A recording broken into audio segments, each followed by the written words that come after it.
ہے وہ دنیا سے بے رغبتی تو نہیں کہنا چاہیے، لیکن اس طرح سے ہو کہ ہم اللہ کی رضا کے لیے سارے کام کر رہے ہیں۔ دنیا والوں کی باتیں یا دنیا والوں کا کہنا یا دنیا والوں کا کسی طریقے سے ہمیں ڈی موٹیویٹڈ کرنا یا ہمیں سوشلی بیکورڈ کنسیڈر کرنا یا ہمیں یہ کہنا کہ آپ جو ہے ہمارے آج کل کی دنیا میں تو ایسے نہیں ہوتا، آج کل کے زمانے میں تو ایسے نہیں ہوتا، ہمیں وہ ڈپریس نہ کریں، ہم دنیا کی باتوں میں آ کے قرآن کو پیچھے نہ چھوڑ دیں۔ ہم اب اپنے دوسرے سپارے کا آغاز کرتے ہیں۔ سَيَقُولُ السُّفَهَاءُ مِنَ النَّاسِ مَا وَلَّاهُمْ عَنْ قِبْلَتِهِمُ الَّتِي كَانُوا عَلَيْهَا قُلِ اللَّهُ الْمَشْرِقُ وَالْمَغْرِبُ يَهْدِي مَن يَشَاءُ إِلَىٰ صِرَاطٍ مُّسْتَقِيمٍ۔ ان قریب نادان لوگ کہیں گے کہ جس قبلے پر یہ تھے اس سے انہیں کس چیز نے ہٹا دیا؟ آپ کہہ دیجئے کہ مشرق اور مغرب کا مالک اللہ تعالیٰ ہی ہے۔ جب حضور صلی اللہ علیہ وآلہ وسلم مکہ سے ہجرت کر کے مدینہ تشریف لے گئے تو 16-17 مہینے تک بیت المقدس کی طرف رخ کر کے نماز پڑھتے رہے۔ حالانکہ نبی پاک صلی اللہ علیہ وآلہ وسلم کی خواہش تھی کہ خانہ کعبہ کی طرف ہی رخ کر کے نماز پڑھی جائے جو قبلہ ابراہیمی ہے۔ اس کے لیے نبی پاک صلی اللہ علیہ وآلہ وسلم دعا بھی فرماتے اور بار بار آسمان کی طرف نظر بھی اٹھاتے۔ بالآخر اللہ تعالیٰ نے قبلہ کا حکم دے دیا جس پر یہودیوں اور منافقین نے شور مچا دیا۔ حالانکہ نماز اللہ کی ایک عبادت ہے اور عبادت میں عابد کو جس طرح حکم ہوتا ہے اس طرح کرنے کا وہ پابند ہوتا ہے، اس لیے جس طرف اللہ نے رخ پھیر دیا اس طرف پھر جانا ضروری تھا۔ علاوہ ازیں جس اللہ کی عبادت کرنی ہے، مشرق مغرب ساری جہتیں اسی کی تو ہیں، اس لیے سب اطراف کی کسی بھی مشرق یا مغرب کی کوئی اہمیت نہیں ہے، ہر جہت میں اللہ تعالیٰ کی عبادت ہو سکتی ہے بشرطے کہ اس جہت کو اختیار کرنے کا حکم اللہ نے دیا ہو۔ تحویل قبلہ کا یہ حکم نماز عصر کے وقت آیا اور عصر کی نماز خانہ کعبہ کی طرف رخ کر کے پڑھی گئی۔ وہ جیسے چاہے سیدھی راہ کی ہدایت کر سکتا ہے۔ ہم نے اس طرح تمہیں عادل امت بنایا، امت وسط بنایا۔ وسط کے لغوی معنی تو درمیان کے ہیں، لیکن یہ بہتر اور افضل کے معنی میں بھی استعمال ہوتا ہے۔ یہاں اسی معنی میں اس کا استعمال ہوا ہے، یعنی جس طرح تمہیں سب سے بہتر قبلہ عطا کیا گیا اسی طرح تمہیں سب سے افضل امت بھی بنایا گیا، اور مقصد اس کا یہ ہے کہ تم لوگوں پر گواہی دو، جیسا کہ دوسرے مقام پر بھی ہے لِيَكُونَ الرَّسُولُ شَهِيدًا عَلَيْكُمْ وَتَكُونُوا شُهَدَاءَ عَلَى النَّاسِ۔ رسول تم پر اور تم لوگوں پر گواہ ہو۔ اس کی وضاحت بعض حدیث میں اس طرح آتی ہے کہ جب اللہ تعالیٰ پیغمبروں سے قیامت والے دن پوچھے گا کہ تم نے میرا پیغام لوگوں تک پہنچایا تھا، وہ اس بات میں جواب دیں گے۔ اللہ تعالیٰ فرمائے گا تمہارا کوئی گواہ ہے؟ وہ کہیں گے ہاں، محمد صلی اللہ علیہ وآلہ وسلم اور ان کی امت۔ چنانچہ یہ امت گواہی دے گی، اس لیے اس کا ترجمہ عادل بھی کیا گیا ہے۔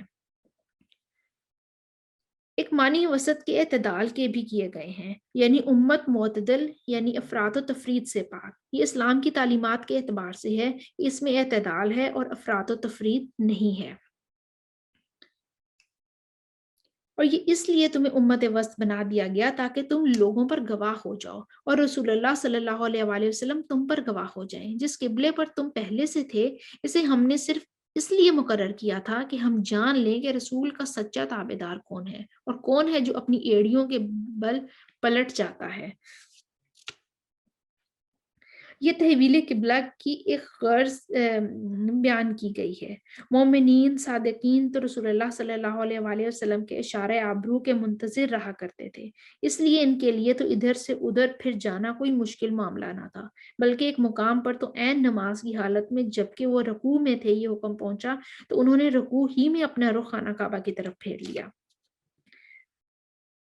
یہ یعنی وہ مسجد جس میں ایک نماز دو قبلوں کی طرف رخ کر کے پڑھی گئی، یہ مسجد جو ہے اس کا نام ہے مسجد قبلتین، دو رخوں والی مسجد، دو قبلوں والی مسجد کہلاتی ہے۔ اور ایسا ہی واقعہ مسجد قباء میں بھی ہوا۔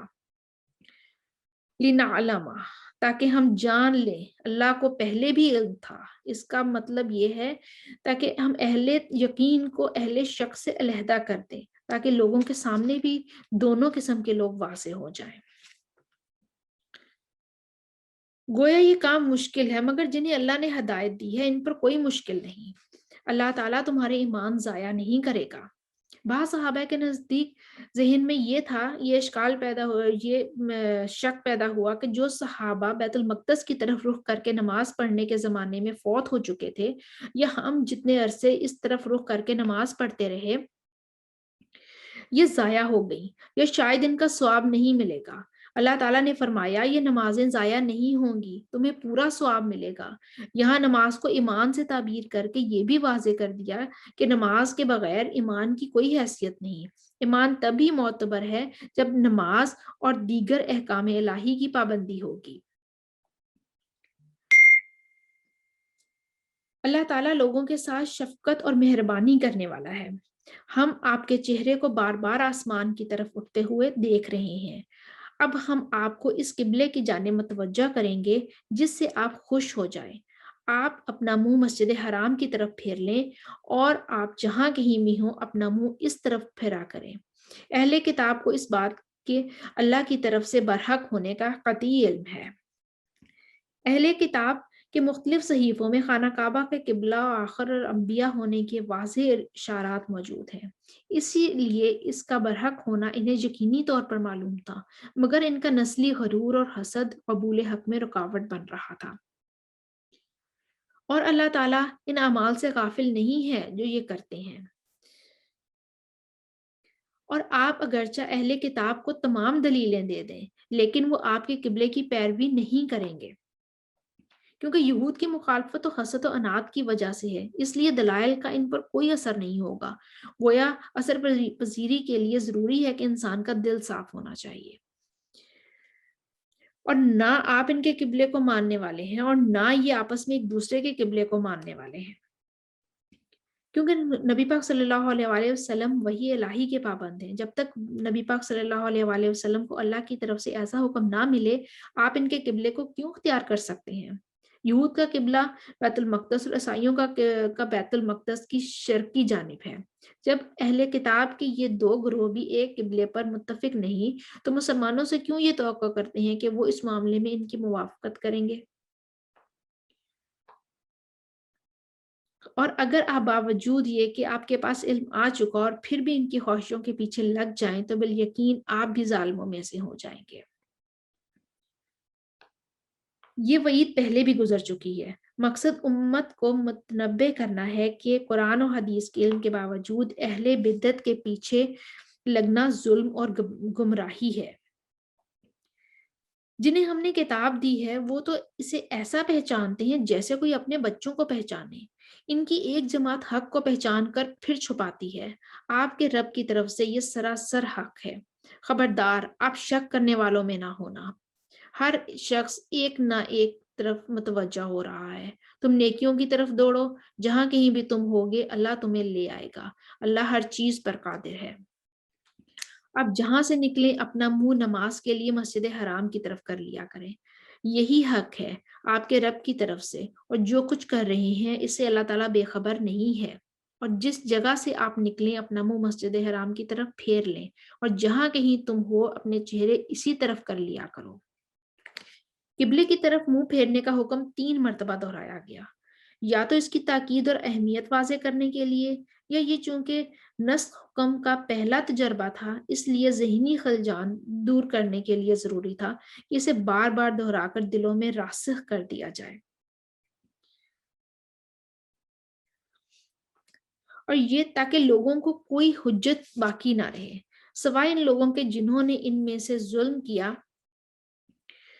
ہے۔ تم ان سے نہ ڈرو بلکہ مجھی سے ڈرو، اور تاکہ میں اپنی نعمت تم پر پوری کروں، اس لیے بھی کہ تم راہ راست پاؤ۔ جس طرح ہم نے تمہیں میں سے رسول بھیجا اور ہماری آیتیں تمہارے سامنے تلاوت کرتا ہے اور تمہیں پاک کرتا ہے اور تمہیں کتاب و حکمت اور وہ چیزیں سکھاتا ہے جس سے تم بے علم تھے، اس لیے کہ تم میرا ذکر کرو، میں بھی تمہیں یاد کروں گا، میری شکر گزاری کرو اور ناشکری نہ کرو۔ اے ایمان والو، صبر اور نماز کے ساتھ مدد چاہو، اور اللہ تعالیٰ صبر کرنے والوں کے ساتھ ہوتا ہے۔ انسان کی دو ہی حالتیں ہوتی ہیں، آرام اور راحت، نعمت یا تکلیف اور پریشانی۔ نعمت میں شکر الہی کی تلقین اور تکلیف میں صبر اور اللہ سے استعانت کی تاکید ہے۔ حدیث میں ہے مومن کا معاملہ بھی عجیب ہے، اسے خوشی پہنچتی ہے تو اللہ کا شکر ادا کرتا ہے، اور تکلیف پہنچتی ہے تو صبر کرتا ہے۔ دونوں ہی حالتیں اس کے لیے خیر ہیں۔ صبر کی دو قسمیں ہیں، ایک محرمات اور معاصی کے ترک اور اس سے بچنے پر، اور لذتوں کے قربان اور عارضی فائدوں سے نقصان پر صبر۔ دوسرا احکام الہیہ کے بجا لانے میں جو مشقتیں اور تکلیفیں آئیں انہیں صبر و ضبط سے برداشت کرنا۔ بعض لوگوں نے اس کو اس طرح تعبیر کیا ہے کہ اللہ تعالیٰ کی پسندیدہ باتوں پر عمل کرنا، چاہے وہ نفس و بدن پر کتنی ہی گراں ہوں، اور اللہ کی ناپسندیدہ باتوں سے بچنا، چاہے خواہشات اور لذات اس کو اس طرح کتنا ہی کھینچ لیں۔